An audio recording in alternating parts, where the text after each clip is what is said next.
कैथून में स्थित Mahatma Gandhi English medium school में हुई एसडीएमसी की बैठक को लेकर के नगरपालिका चेयरमैन आयना महक द्वारा लगाए गए आरोपों का प्राचार्य स्नेहलता शर्मा ने पूरी तरह से खंडन किया है।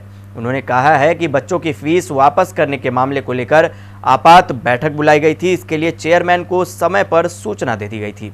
उनके कहने पर ही बैठक को 11 बजे शुरू किया गया। इसका उनके पास पूरा रिकॉर्ड है। वह झूठ बोल करके यह आरोप लगा रही हैं, जबकि अभिभावक और बाकी सदस्यों ने उनके रवैये पर गहरी आपत्ति दर्ज कराई थी। उन्होंने कहा कि अभिभावकों के सहमति से ही जो फीस वापस नहीं लेना चाह रहा उसे रोका जा रहा है, उससे प्रमाण पत्र लिया जा रहा है। जो फीस ले रहा है उसको दी जा रही है। इसमें किसी प्रकार का कोई विरोधाभास नहीं है। उन्होंने कहा कि वह सरकारी कर्मचारी हैं, किसी प्रकार की राजनीति में नहीं पड़ना चाहती, लेकिन जिस प्रकार से यहाँ पर स्कूल के उद्घाटन को लेकर यहाँ के बच्चों के आने जाने के रास्ते को लेकर के राजनीति चल रही है, उससे नुकसान स्कूल प्रशासन के बच्चों को हो रहा है। इस बारे में उन्होंने सभी राजनीतिक पदाधिकारियों को, कलेक्टर तक को सूचना दे दी है कि स्कूल के रास्ते को बनवाया जाए, खेल मैदान को समतल करवाया जाए, स्कूल का उद्घाटन कराया जाए। लेकिन यहाँ जिस प्रकार से राजनीति खेली जा रही है उससे यह सारा मामला रुका हुआ है। फिर भी उन्होंने जर्जर हो चुकी स्कूल की इमारत में स्कूल का संचालन शुरू कर दिया है, जिससे छात्र व अभिभावक खुश हैं। आज हमारा अहम मुद्दा केवल जो बच्चों से विकास शुल्क लिया गया, विकास शुल्क पूर्व में एसडीएमसी की मीटिंग में ही डिसाइड किया गया था। पूर्व मीटिंग जो हमारी जून में हुई थी उसमें कि हमें कितना लेना है और बीच में बढ़ाने का प्रस्ताव भी उसी से लिया गया था।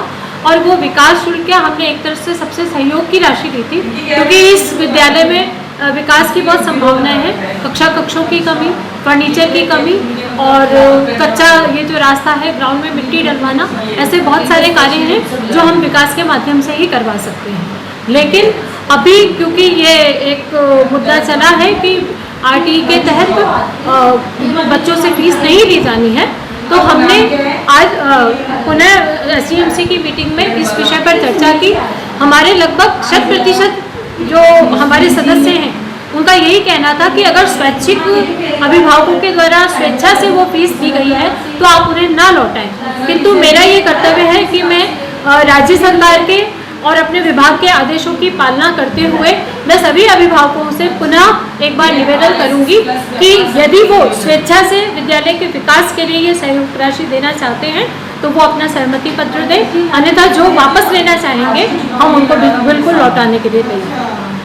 मैरिज गार्डन व्यापार संघ समेत इनसे जुड़े अन्य व्यवसायियों ने सरकार से अपील की है कि सरकार मैरिज गार्डन आदि में शादी में आने वाले मेहमानों की संख्या बढ़ाने की मांग की है।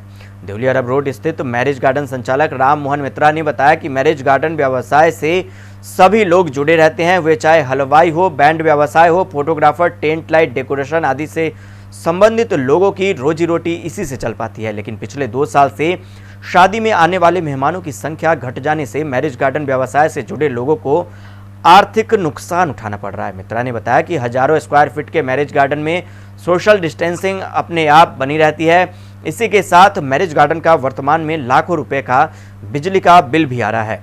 इन सभी समस्याओं को देखते हुए सरकार को हमारी ओर भी जल्द से जल्द ध्यान देना चाहिए।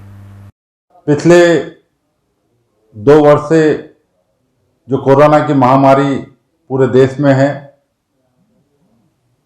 हम जो भी व्यवसाय वाले हैं, चाहे वो मैरिज गार्डन वाले हैं या अन्य व्यवसाय हैं, सब सरकार के साथ हैं, प्रशासन के साथ हैं। लेकिन सरकार और प्रशासन को व्यापारियों का दर्द भी समझना चाहिए। पिछले 2 साल से हम जूझ रहे हैं, चाहे वो टेंट व्यवसाय हो, चाहे केटरिंग वाला हो, चाहे फ्लावर वाला हो, कई व्यवसाय हैं जो मैरिज गार्डन से जुड़े हुए हैं। सरकार की नीति है कि सोशल डिस्टेंसिंग रखी जाए, निश्चित पूर्वक रखनी चाहिए। और जब जब महामारी आई सारे व्यापारी सरकार के साथ रहे हैं, लेकिन हमारा दर्द सरकार को समझना चाहिए। पिछले कई सालों से जो भी हमारे पास बुकिंगें आई है, हमें भी हमारे कर्मचारियों की तनख्वाह देनी पड़ती है, प्लस जो केडीएल का बिल आता है, भारी बिल आता है, उसका भुगतान भी हमें बराबर करना पड़ रहा है। मिनिमम हजारों रुपए का 50-60 हजार रुपए का बिल हमारे मैरिज गार्डनों का आता है जो अगर समय पर नहीं करते हैं तो बिजली काट दी जाती है। लेकिन सरकार से भी निवेदन है कि हमें भी कोई राहत प्रदान करे।